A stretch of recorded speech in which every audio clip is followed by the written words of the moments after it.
For more than 40 years, the world lived under a shadow. Two superpowers stood on opposite sides of the planet, armed with weapons powerful enough to destroy all life on Earth. They never fought each other directly. No massive battlefield, no final decisive war. And yet millions of people died. This was not a war of soldiers alone. It was a war of ideas, influence, fear, and power. This was the Cold War. And this is the story of how it divided the world. The Cold War was a global conflict between two rival systems. On one side stood the United States and its allies, representing capitalism, democracy, and free markets. On the other side was the Soviet Union, leading the communist world, built on state control, socialism, and one-party rule. Unlike traditional wars, the Cold War was rarely fought with direct military battles between the two superpowers. Instead, it was fought through politics, economics, propaganda, technology, espionage, and the constant threat of nuclear destruction. Every country on Earth was forced to choose a side, or risk being caught in between. The roots of the Cold War lie in the aftermath of World War II. Europe was devastated. Entire cities were reduced to rubble. Old empires collapsed. Out of the ruins, two nations emerged stronger than ever, the United States and the Soviet Union. During the war, they had been allies against Nazi Germany, but once the enemy was defeated, their alliance quickly fell apart. The United States feared that communism would spread across the world.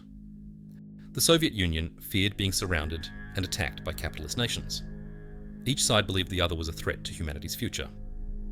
And slowly, distrust turned into rivalry. Nowhere was the division clearer than in Europe. The continent was split in two. Western Europe aligned with the United States and rebuilt through American financial aid. Eastern Europe fell under Soviet influence, becoming communist states loyal to Moscow. Two military alliances formed. In 1949, the United States and its allies created NATO. In response, the Soviet Union formed the Warsaw Pact. But the most powerful symbol of this division was Berlin. The city was split down the middle. In 1961, the Berlin Wall was built, separating families, friends, and entire lives overnight. Concrete, barbed wire, and armed guards turned a city into a prison. The Cold War was no longer just political. It was physical. As tensions grew, both sides turned to the most dangerous weapons ever created: nuclear weapons. Each year, bombs became more powerful, more accurate, and more numerous.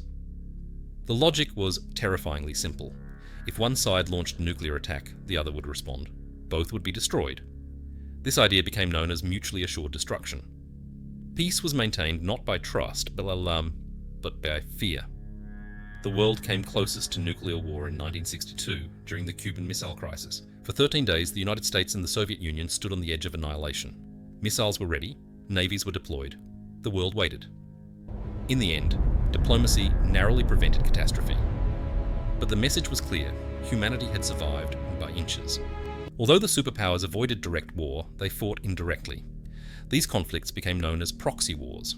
In Korea, the country was split into North and South, backed by opposing sides. In Vietnam, a brutal war lasted for decades, killing millions. In Afghanistan, Cold War rivalries fueled chaos that would last generations. In these wars, the great powers supplied weapons, money, and influence. But it was ordinary people who paid the price. Entire nations became battlefields for a conflict they did not create. The Cold War was not only fought overseas, it shaped everyday life. Governments used propaganda to shape public opinion. Children practiced nuclear drills in schools. Families built bomb shelters in their backyards. At the same time, competition drove incredible achievements. The space race pushed humanity beyond Earth. Satellites, computers, and modern technology were accelerated by Cold War rivalry. Fear and progress grew side by side. By the 1980s, the Soviet system was under immense pressure. Its economy struggled. Military spending drained resources. Reforms weakened central control. In 1989, the Berlin Wall fell. Crowds crossed freely for the first time in decades. 2 years later, the Soviet Union officially collapsed. The Cold War was over. No final battle, no surrender ceremony, just silence. The Cold War reshaped borders, governments, and global power. Its consequences still shape the world we live in today. New rivalries have emerged. New tensions are rising. The weapons are different. The battlefield has changed. But the question remains the same. Is the Cold War truly over, or has it simply taken a new form? Let me know what you think in the comments. Thank you for watching this far. Remember to like, share and subscribe to get more interesting information.